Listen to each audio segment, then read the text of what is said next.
یوسف رضا گیلانی کی سینٹ میں کامیابی کے خلاف پی ٹی آئی درخواست مسترد۔ بیٹے علی حیدر گیلانی کی صوبائی اسمبلی کی رکنیت سے نااہلی کی درخواست بھی مسترد۔ چیف جسٹس اسلام آباد ہائی کورٹ نے فیصلہ سنا دیا۔ ریمارکس دیے کہ غیر ضروری طور پر عدالتوں کو سیاسی معاملات میں لانا ٹھیک نہیں۔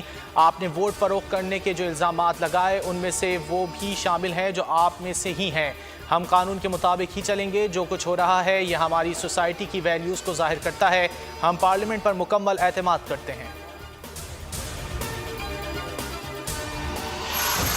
ڈسکا میں دوبارہ ضمنی الیکشن کرانے کا الیکشن کمیشن کا فیصلہ معطل کرنے کی حکومتی استدعا سپریم کورٹ نے مسترد کر دی۔ سماعت 16 مارچ تک ملتوی۔ حکم امتناعی کی درخواست پر فیصلہ 16 مارچ کو ہوگا۔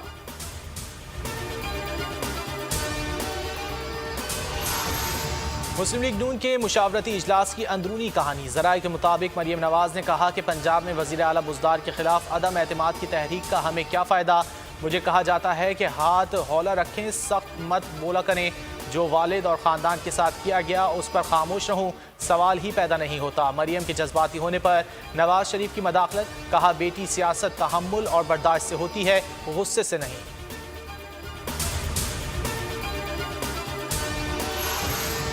الیکشن کمیشن میں فیصل وارڈا کی نااہلی کی درخواستوں پر سماعت۔ فیصل وارڈا الیکشن کمیشن میں پیش۔ وارڈا نے وکیل تبدیل کر لیے۔ وارڈا نے گزشتہ سماعت پر عدم پیشی سے متعلق والدہ کی میڈیکل رپورٹ پیش کر دی۔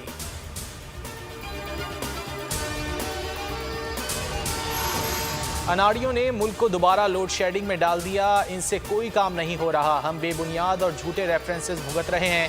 احسن اقبال کی میڈیا سے گفتگو۔ کہا ناروال اسپورٹ سٹی کمپلیکس کو بھوت بنگلہ بنا دیا گیا۔ مریم اورنگزیب کہتی ہیں ثبوت دینے کی باری آئے تو پی ٹی آئی پچھلے دروازے سے بھاگ جاتی ہے۔ پی ٹی آئی خالی ہاتھ آئی اور خالی ہاتھ واپس گئی۔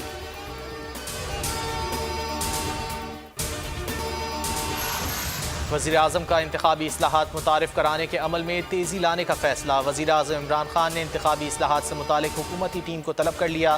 اجلاس آج شام 3:30 بجے وزیراعظم ہاؤس میں ہوگا۔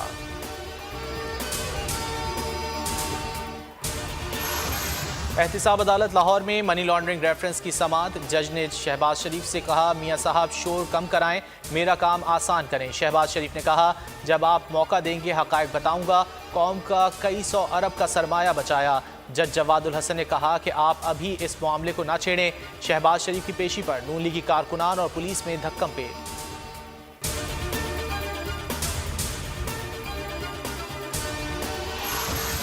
ایماندار وزیر اعلیٰ عثمان بزدار کرپٹ اپوزیشن کو ہر وقت کھٹکتے ہیں۔ عثمان بزدار کو وزیر اعظم عمران خان اور پی ٹی آئی کا مکمل اعتماد حاصل ہے۔ عدم اعتماد بچونگڑا پارٹی کا کھیل نہیں۔